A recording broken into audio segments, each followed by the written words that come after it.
السلام علیکم، freedom news کے ساتھ میں ہوں ذیشان تراب۔ چلتے ہیں نیوز ہیڈ لائن کی طرف۔ اسلام آباد وفاقی حکومت کرونا وبا سے بچاؤ کے تمام ممکنہ اقدامات کر رہی ہے۔ ذرائع کے مطابق وفاقی حکومت نے صوبوں کو کرونا ویکسین کی نئی کھیپ فراہم کر دی ہے۔ یہ ویکسین چین سے منگوائے گئے خصوصی کولڈ چین کنٹینر کے ذریعے صوبوں کو فراہم کی گئی۔ ذرائع کا کہنا ہے کہ صوبوں کو مجموعی طور پر سائنو فارم اور کین سائنو کی 4,52,000 ڈوز فراہم کی گئی۔ پنجاب کو سب سے زیادہ 1,80,000 سائنو فارم، 20,000 کین سائنو فارم ڈوز فراہم کی گئی۔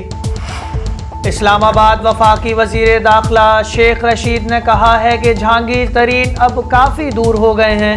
شیخ رشید نے کہا کہ پی ٹی آئی حکومت اور جہانگیر ترین میں کافی فاصلہ ہے اور رہے جہاز تو وہ اب بچوں کے ہو گئے ہیں جو بچپن میں کاغذ کے جہاز چلاتے تھے۔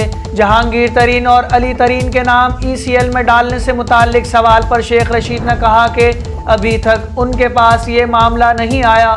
واضح رہے کہ گزشتہ روز پی ٹی آئی رہنما جہانگیر ترین اور ان کے بیٹے علی ترین کے خلاف منی لانڈرنگ اور مبینہ فراڈ کا مقدمہ درج کیا گیا ہے۔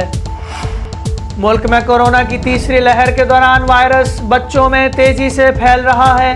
ماہرین کا کہنا ہے کہ بچوں میں کورونا کے باعث شرح اموات بڑوں کی نسبت کافی کم ہے، لیکن یہ کورونا کے پھیلاؤ کا بہت بڑا سبب ہے، جبکہ وائرس سے متاثر ہونے والوں میں نومولود بھی شامل ہیں۔ وفاقی دارالحکومت اسلام آباد میں کورونا سے متاثر بچوں کی مجموعی تعداد 5,726 ہو گئی ہے۔ اسلام آباد کے محکمہ ضلعی صحت کے مطابق 11 سے 20 سال کی عمر کے متاثر بچوں اور بچیوں نوجوانوں کی تعداد 5,343 تک پہنچ چکی ہے۔ اسلام آباد حکومت نے یوٹیلیٹی سٹورز پر رمضان ریلیف پیکج کو از-سر-نو حتمی شکل دے دی۔ ذرائع کے مطابق یوٹیلیٹی سٹورز پر رمضان پیکج کا اطلاق 10 اپریل سے ہوگا اور پیکج کے تحت 7,84,26 لاکھ روپے کی سبسڈی مختص کی گئی ہے، جبکہ 19 اشیاء پر 10 سے 90 روپے فی کلو تک سبسڈی دی جائے گی۔ ذرائع کا کہنا ہے کہ رمضان پیکج کے تحت گھی پر سب سے زیادہ 90 روپے فی کلو سبسڈی دی جائے گی، چینی پر 40 روپے اور آٹے پر 31 روپے 38 پیسے سبسڈی دی جائے گی، جبکہ رمضان پیکج کے تحت چینی موجودہ ریٹ 68 روپے فی کلو پر فروخت کی جائے گی۔ کراچی انسداد تجاوزات ٹریبونل نے صوبائی اور مقامی حکام کو ہدایت کی کہ وہ گجر نالہ کے ساتھ محلقہ تجاوزات کو ختم کرنے کے لیے جاری آپریشن کے دوران لیز پر دیے گئے رہائشی تعمیرات کو منہدم نہ کریں۔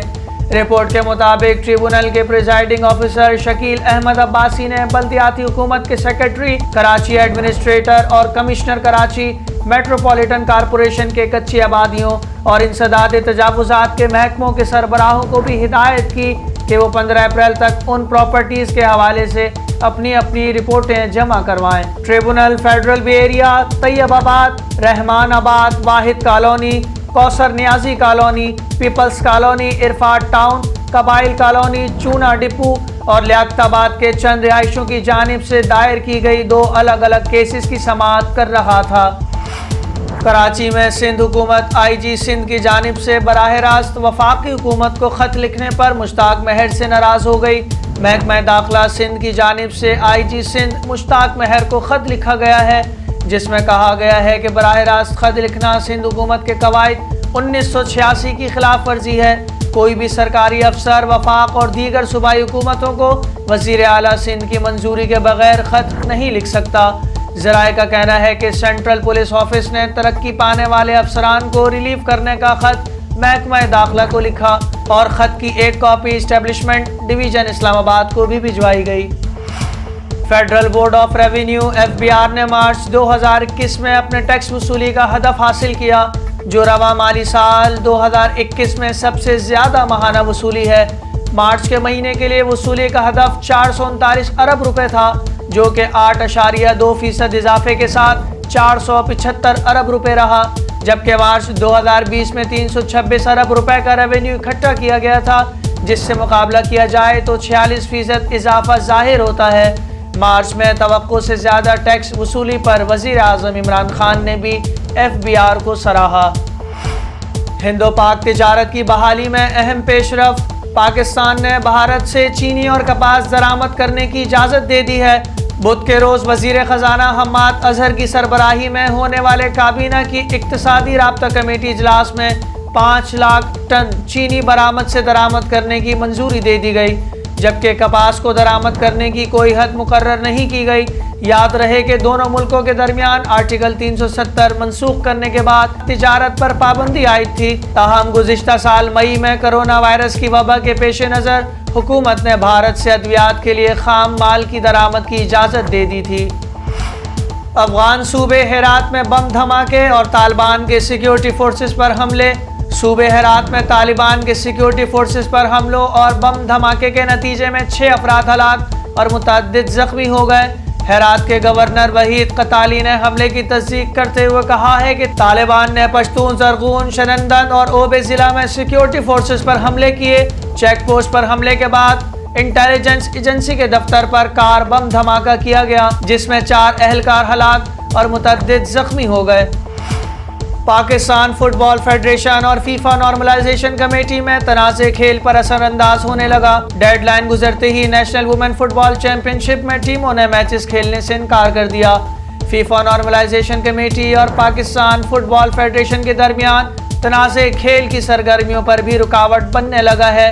ماشا یونائیٹڈ اور ہالینڈ کے درمیان آج ہونے والا پہلا سیمی فائنل منسوخ ہو گیا۔ کراچی آج بھی ہیٹ ویو کی لپیٹ میں ہے اور شہر کا پارہ 41 ڈگری تک جانے کا امکان۔ محکمہ موسمیات کے مطابق آئندہ 24 گھنٹوں کے دوران موسم گرم اور خشک رہنے کا امکان ہے، جبکہ گزشتہ 24 گھنٹوں میں کم سے کم درجہ حرارت 22 ڈگری سینٹی گریڈ ریکارڈ کیا گیا اور آج زیادہ سے زیادہ درجہ حرارت 39 سے 41 ڈگری کے درمیان رہنے کا امکان ہے۔ وزیر اعلیٰ پنجاب کی معاون خصوصی فردوس عاشق اوان نے مکمل لاک ڈاؤن کی تجویز مسترد کر دی۔ سماجی رابطے کی ویب سائٹ ٹویٹر پر جاری اپنے تازہ بیان میں فردوس عاشق اوان کا کہنا تھا کہ کرونا وبا کے خلاف حکومت نے غیر معمولی اقدام کیے ہیں، کاروبار اور روزگار بھی بچانا ہے۔ مکمل لاک ڈاؤن سندھ حکومت کی تجویز ہے، پنجاب حکومت اس سے اتفاق نہیں کرتی۔ معاون خصوصی نے ٹویٹ میں یہ بھی لکھا ہے کہ عوام سے اپیل ہے کہ احتیاط اور SOPs پر عمل کریں، سماجی دوری ہی کرونا وبا سے سب کو محفوظ رکھ سکتی ہے۔ یہ تھی اب تک کی فریڈم ہیڈ لائنز۔ مزید خبروں کے لیے دیکھتے رہیے فریڈم نیوز۔